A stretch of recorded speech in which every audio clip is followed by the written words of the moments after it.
Let me start. So, welcome parents. This is the introduction meeting for the all parents. ये meeting मैंने इसलिए रखी सारे parents को बताने के लिए कि इस कंपटीशन से बच्चों ने क्या क्या अचीवमेंट मिलने वाली है।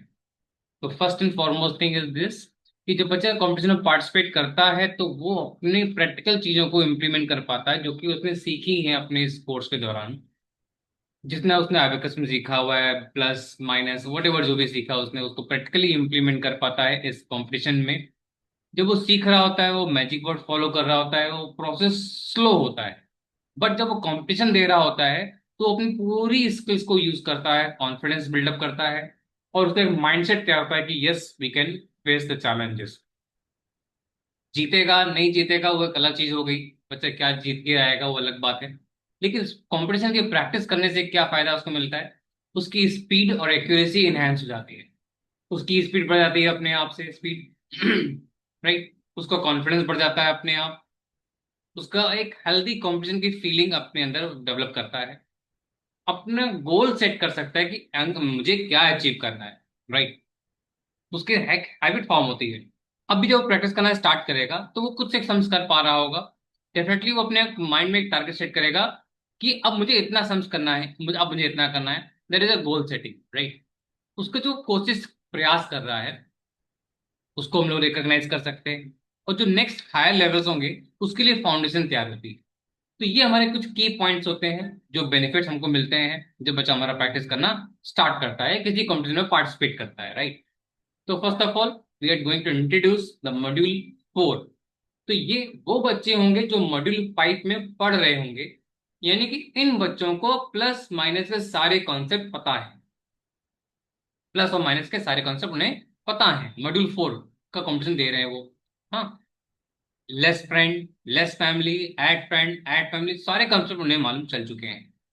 अब वो क्या करेंगे जैसा कि हम देख रहे हैं मॉड्यूल 4 के बच्चों के जो क्वेश्चन पेपर में 10 सम्स होंगे ए रो में 5 रोज के होंगे। 10 सम्स होंगे बी रो में जो 6 रोज के हैं।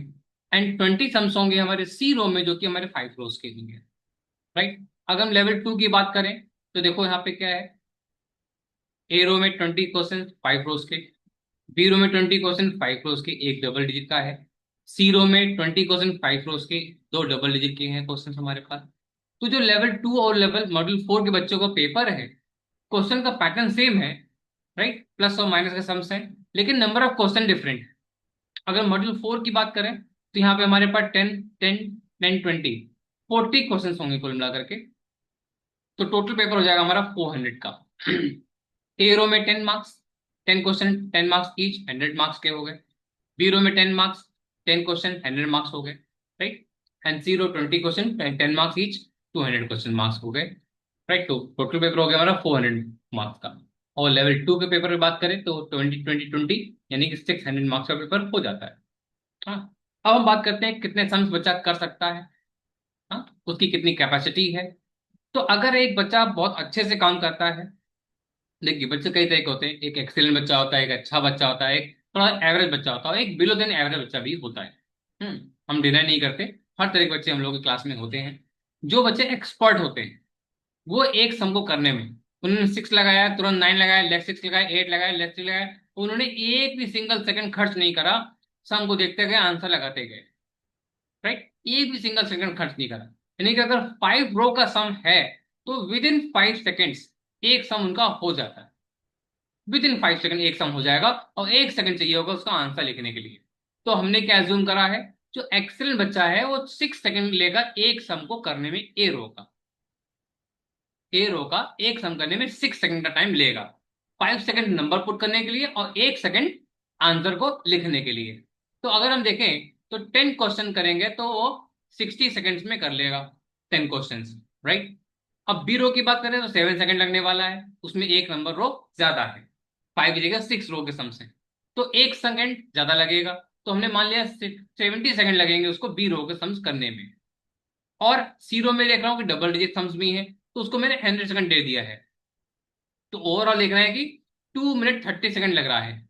यानी कि एक बहुत अच्छे बच्चे को भी मैं देखूंगा तो 4 मिनट का टाइम लगेगा पूरा पेपर सॉल्व करने में। यानी कि जो बहुत अच्छा बच्चा होगा बहुत ही अच्छा बच्चा होगा वो पूरा पेपर सॉल्व कर लेगा 3 मिनट के अंदर 3.5 मिनट में। राइट। जो एक्सट्रीमली गुड होगा वो हो सकता है पूरे पेपर 3 मिनट में सॉल्व कर ले, जो बहुत अच्छा बच्चा होगा।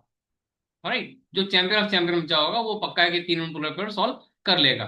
अगर एक्सलेंट बच्चे की बात करें तो 4 मिनट टाइम तो लेगा ही लेगा पूरा पेपर सॉल्व करने में। और एक अगर गुड बच्चे की बात करें, थोड़ा अच्छे के बच्चे की बात करें, तो 4 मिनट सम सेकेंड्स लेगा, लाइक 15 सेकेंड लेगा, 4 मिनट के ऊपर टाइम लेगा। जो एक एवरेज बच्चा होगा वो पूरा पूरे 5 मिनट टाइम लेगा एक पेपर पूरा सॉल्व करने में। तो अगर आपका बच्चा पूरा पेपर सॉल्व नहीं कर पा रहा है, नो वरी, नो वरी। हम लोग एक एक सेकंड की इंपॉर्टेंस बात कर रहे हैं। हाँ, जो आपका अगर बच्चा पूरे पेपर सॉल्व नहीं कर पा रहा है, थिंक अबाउट इट, उसका कॉन्सेंट्रेशन कहीं पे लैग हो रहा है। तो अब हम क्या करते हैं, उसे प्रैक्टिस करना स्टार्ट कराते हैं। स्टार्टिंग में कहते हैं कुछ चीजों की प्रैक्टिस करनी है। हम लोग प्रैक्टिस शीट कराने से पहले हम उसे पहले प्रैक्टिस कराते हैं एडलेस की। एडलेस क्या होता है? सेम नंबर को ऐड करना है और लेस करना है। राइट, जैसे कि 2 2 2 ऐड करते जा रहे हैं, 3 3 3 ऐड करते जा रहे हैं, 4 4 4 ऐड करते जा रहे हैं। राइट, ये सब हम करते जा रहे हैं। एक एक्सट्रीम लेवल तक हमने करते हैं कि मान लीजिए हमने 1 1 ऐड कर रहे हैं तो 90 तक ऐड कर लिया। फिर हम लेस करते भी आ रहे हैं, 1 1 लेस करते भी आ रहे हैं, फिर 2 2 2 ऐड करते जा रहे हैं, फिर 2 2 2 लेस करते भी आ रहे हैं। राइट, ये सब चीज हम लोग बच्चों को प्रैक्टिस करा चुके हैं एडलेस की। तो सीट प्रैक्टिस करने से पहले बच्चा एडलेस की प्रैक्टिस करेगा। जब एडलेस प्रैक्टिस कर लेगा, अब मुझे क्या करना है, बच्चे को टाइमर लगाना है। बच्चा, आपको मैं टाइमर लगा रहा हूँ 5 मिनट का। मतलब कि हम वो टाइम दे रहे हैं जो एक बिलो देन एवरेज का टाइम है। 5 मिनट का टाइमर लगाएंगे ताकि मेरा बच्चा ए रो, बी रो, सी रो, तीनों रो को प्रैक्टिस कर पाए।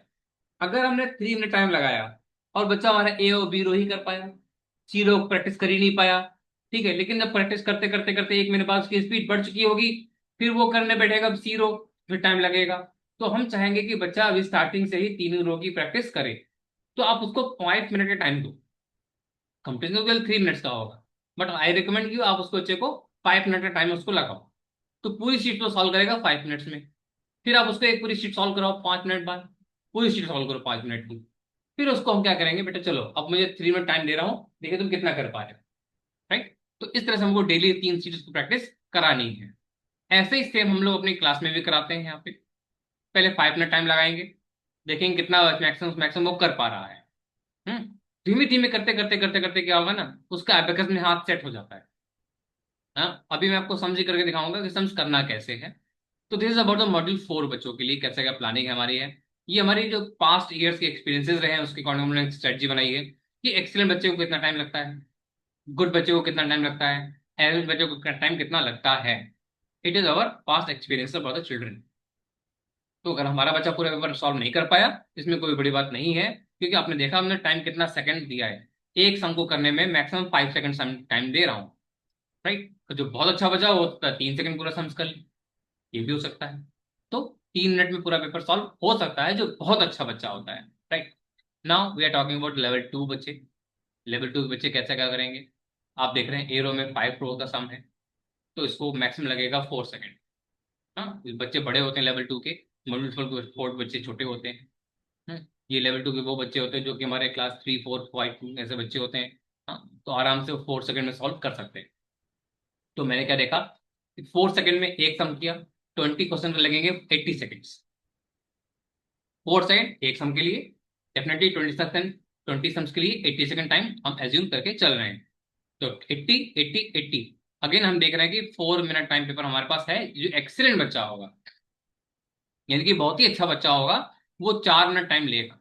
फिर भी कॉम्पिटिशन टाइम कितना दिया है, 3 सेकंड, क्योंकि अभी प्रैक्टिस करना शुरू करेगा ना। अभी प्रैक्टिस करना शुरू करेगा। 1 महीने बाद, 1.5 महीने बाद हो सकता है कि ये टाइम कम होकर 3.5 मिनट में आ जाए, 3 मिनट में भी आ सकता है। राइट, अभी हम लोग प्रैक्टिस करना स्टार्ट कर रहे हैं, इसलिए मैंने टाइम लिखा हुआ है। करेक्ट, अब जो अच्छा बच्चा होगा वो थोड़ा टाइम ज्यादा लेगा, 30 सेकंड ज्यादा टाइम ले लेगा। जो एवरेज बच्चा होगा वो अगेन 1 मिनट ज्यादा टाइम ले लेगा।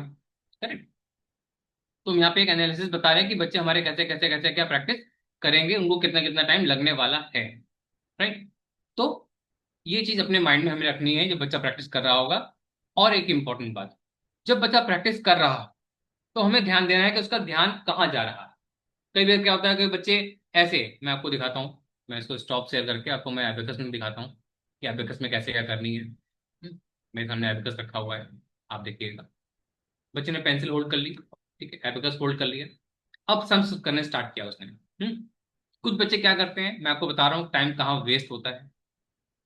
लंबा सेट जीरो करेंगे, इसमें टाइम वेस्ट होगा। हर सम को करने के बाद ऐसे सेट जीरो करेंगे, हर सम के बाद ऐसे जीरो करेंगे, तो यहाँ पे टाइम वेस्ट होता है कई बच्चों का। मैंने देखा कई बच्चे ऐसा करते हैं। एक सम कर लिया, आंसर आ गया, लॉन्ग सेट जीरो, 2 सेकंड खर्च हो गए। एक बच्चा तुमसे 2 नंबर आगे बढ़ गया। हाँ, एक क्वेश्चन तो अपनी देर में कर ही लेगा। जितनी देर आपने टाइम सेकंड खर्च कर दिए, 2-2 सेकंड आपने हर एक क्वेश्चन में खर्च किया, तो ओवरऑल आप देखेंगे तो 20 सेकंड आपने ऐसे ही खर्च कर दिए। यानी कि आधा मिनट आपने ऐसे ही खर्च कर दिया, किसमें? केवल सेट जीरो करने में। तो ये सेट जीरो नहीं करना है। अगर आंसर आपका आ गया है, आपका 25 आंसर आ गया है, तो स्मॉल सेट जीरो कर दिया, स्मॉल सेट जीरो कर दिया, बस that's it. Small set zero is required.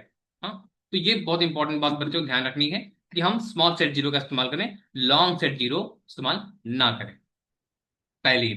दूसरी इंपॉर्टेंट बात, अगर बच्चा सम्स कर रहा है पहला, तो एबकस इतनी दूर रखना है कि उसको आंसर बॉक्स प्रॉपर दिखाई दे। क्योंकि जब उसका आंसर आ जाएगा, उसको सेट जीरो करके आंसर लिखना होगा। जब आंसर लिखेगा, एबकस हिलना नहीं चाहिए। कुछ बच्चे क्या करते हैं, एबकस यहाँ दूर रखते हैं, फिर आंसर लिखते हैं, फिर एबकस लेके आते हैं, अगेन उसके 2 सेकंड खर्च हो गए। तो उसका, इस बच्चे का 1 मिनट तो ऐसे निकल जाएगा सेट जीरो करने में, एबकस हिलाने में। कुछ बच्चे इतनी प्रैक्टिस करते हैं ऐसी चीजों की, हाँ, वो पक्का है कि वो सिर्फ मेडल सर्टिफिकेट लेके आ पाते हैं, क्योंकि बहुत सा टाइम उन्होंने ऐसे में खर्च कर दिया होता है। तो जो बच्चे प्रैक्टिस कर रहे हैं, तो आप नोटिस कीजिएगा कि बच्चा एबकस कहाँ रखे हुए हैं। एबकस बहुत दूर ना हो, बहुत पास में भी ना हो। बहुत पास रखेगा तो है हिलाना पड़ेगा उसे, हटाना पड़ेगा। अगर एबकस हटाना पड़ गया, हाँ, तो फिर उसको दिक्कत हो जाएगी। तो उसको एबकस हटाना नहीं है, कोशिश करना है कि एबेकस का हिले नहीं, एबेकस वही रहे। इतना डिस्टेंस हो कि उसको आंसर लिखने की प्रॉपर जगह उसको मिल जाए, इतना डिस्टेंस। और नेक्स्ट रो भी पूरी दिन दिखे ना रही हो, पता लगा उसका आंसर यहाँ पे लिख दिया उसने, ऐसे भी नहीं होना चाहिए। तो इसको एबेकस ऐसी जगह रखना है, इतने दूर कि प्रॉपर हमें उसका आंसर दिख रहा हो। राइट। अब बच्चे कुछ क्या करते हैं, सम यहाँ लिखा है, एबेकस यहाँ रखा है इतनी दूर, ऐसे इतनी दूर करते हुए आ रहे हैं, फिर उनको बहुत टाइम लगता है। तो एक एक सेकंड इंपॉर्टेंट है। सम को ऐसे इतनी दूर नहीं रखना, एबेकस को बहुत पास रखनी है सम्स के, इतनी दूर रखनी है, जिससे कि टाइम कम लगेगा और आगे बढ़ सकते हैं। तो मैं बार बार कह रहा हूँ, एक एक सेकंड इंपॉर्टेंट है, एक एक सेकंड इंपॉर्टेंट है। हाँ, बच्चों को स्पीड टेस्ट की प्रैक्टिस कराएं, रैंडम नंबर की प्रैक्टिस कराएं। मतलब हम उन्हें नंबर बोलते चले, वन नंबर लिखते चले, 7 4 3 2 1 8, ऐसे करके कुछ भी हम उसको बोल सकते हैं, राइट। तो we can dictate the number to develop their writing speed. जितना राइटिंग स्पीड डेवलप हो जाएगी, इट मीन्स उनको आंसर लिखने की स्पीड उतनी अच्छी हो जाएगी। अब हो सकता है कि अगर बच्चों को इतने सम्स लिखने हैं, इतने सारे आंसर लिखने हैं, तो आप एक बात मान चलो कि 3 मिनट में 1 मिनट टाइम तो लगेगा बच्चों को केवल आंसर लिखने में। सिर्फ आंसर लिखने में 1 मिनट टाइम जाएगा, जाएगा, पक्का जाएगा। तो उसको 2 मिनट में पूरे पेपर सॉल्व करने हैं। तो इस चीज की भी प्रैक्टिस करनी है, राइट। तो एक एक सेकंड बहुत इंपॉर्टेंट है, एक एक सेकंड बहुत इंपॉर्टेंट है। कई बार लोग कहते हैं कि एक एक मिनट इंपॉर्टेंट होता है, नहीं, हम कहते हैं एक एक सेकंड इंपॉर्टेंट होता है। जब हम कंपटीशन प्रैक्टिस करने आ रहे हैं, अभी तो सोचिए 3 मिनट का कंपटीशन है। हम्म। आपने बड़े बड़े कंपटीशन देखे होंगे, यहाँ पे आधे घंटे टाइम मिलता है, 1 घंटे टाइम मिलता है, 2 घंटे टाइम मिलता है। तो बच्चों को कॉन्सेंट्रेशन अपना लेवल डेवलप करना होता है। तो ये एक ऐसा चैलेंज है जिसमें सिर्फ 3 मिनट कंपटीशन प्रैक्टिस करनी है, और 3 मिनट का कॉन्सेंट्रेशन ही आपको स्टैब्लिश करना होता है, राइट। अब मैं क्या करते हैं, जैसे कि बच्चा सब सम्स कर रहा होगा, हम्म, तो जब प्रैक्टिस करेगा, तो उसे कहीं देखना नहीं, कहीं और नहीं देखना। अब जैसे कि बगल में आपने थाली बजा दी, हाँ, गिलास गिरा दिया, अगर बच्चा उधर देखने लगा, तो आप उसे कह सकते हो, बेटा गिलास गिरे चाहे थाली गिरे चाहे जो भी, आपको सिर्फ सम्स में फोकस करना है, सिर्फ सम्स में फोकस करना। बगल में क्या हो रहा है उससे कोई फर्क नहीं पड़ता। हाँ, तो इसकी भी बहुत प्रैक्टिस करानी है। जब वो सम प्रैक्टिस कर रहा हो, तो कुछ भी गिरा दीजिए सामान, उसका ध्यान वहां भटका अगर, तो समझ लीजिए इसका 1-2 सेकंड खर्च हो गया।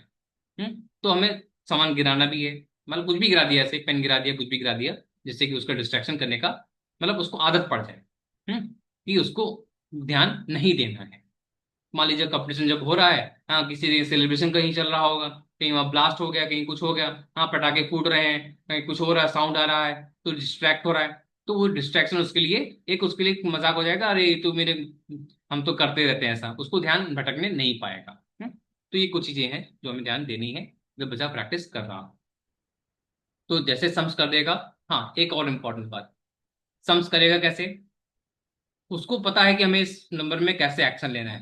4 7 less 7 9, next 4, answer is 17, answer लिखा 17। कोई मैजिक वर्ड नहीं है, no magic word at all, right? So this is the key point we need to discuss for the competition practice for all level 2 children and module 4 children. So parents, now you have a time to ask the question. Simply you can ask a question to us